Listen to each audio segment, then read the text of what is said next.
I love your work. I'm curious how you feel about having such a massive audience and being viewed by so many. How the whole H3 situation affected you only if you're down to discuss it. And do you have any goals that you're excited about? Sex work or others? Much this comes from Kinky Milky Myth. Okay, so I actually reached out to her before I answered this question because I wanted to get clarification as far as what exactly the controversy was. And I'll just kind of briefly discuss my experience on H3.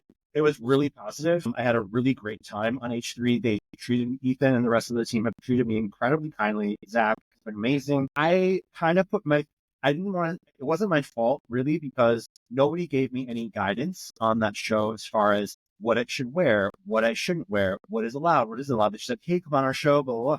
So I was like really excited. But then I like wore this shirt. And so like I had to flip it inside out. And that was kind of like my first kind of like slap on the wrist. But it wasn't like nobody gave me a warning about what I was and wasn't allowed to wear. So I just figured, I mean, I don't know YouTube. So like I was like, I'm just gonna roll with it and like get some self promo on it. So I wore my shirt. So which ended up having to be flipped inside out. Big controversy there. Second time I went, I had my prolapse dildo sitting out. But the whole thing was like literally about doing a segment about my prolapse dildo. So like I didn't think it was weird to have like all four sizes of sitting out and being like, it's people to see. It didn't seem weird to me. And then they asked me to put them away. And so I instantly did. I'm always super compliant and grateful for the chance to be on the show. And then what they didn't realize at the time, also because I don't fucking have YouTube or know the rules, my artwork all over my house is done by an artist named Nikki Charles. Nikki's amazing. He's a beautiful, beautiful guy, amazing artist. But he does a lot of dicks and a lot of blood bowls. And so when I moved into this house, I was like, my ex-boyfriend had it at our old house set up very much like pottery or pure one. I hated it. So I was like, if I have to work from home, I'm going to be surrounded by the things that I love. What do I love? Glasses, buttholes, and color pink, and comic book statues. So I surrounded myself with this stuff. And so I have these paintings all over my house.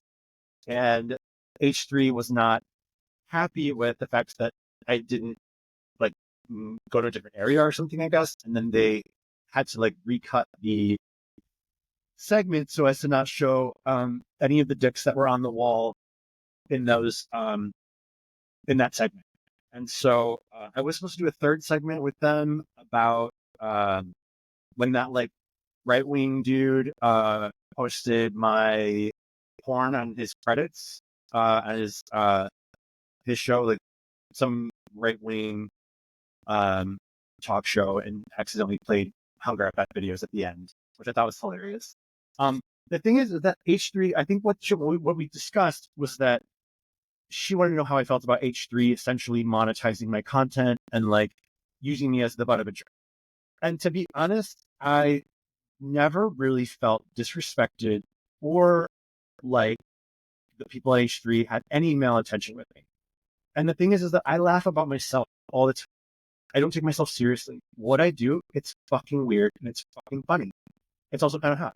So the fact that I can prolapse my asshole, turn myself inside out, and then mash it together with another butthole, it's kind of like, what did I expect when I put that video on the internet? What do you think I expected? I wanted it to go viral. I wanted it to become fucking what it is today. So the fact that H3 helped me do that, amazing. And the fact that they played it for an auditorium full of people the other day, amazing. Because I wonder if like at least like one or two of those people ended up subscribing to my site or at least checking out my Twitter afterwards, because that's all I do. So yeah, I mean, like, I'm not mad about it. I loved them. I thought they were amazing and they treated me super well. We were supposed to do a thing at this fest, but that sort of fell apart due to the guys at this fest not wanting them to make this fest into a joke, which I don't think that they would have done much. So like, I love Zach. I love Ethan. I love everybody on that show. They've been incredibly kind to me, like I said, and I'd love to go back. I just gotta pick the right time.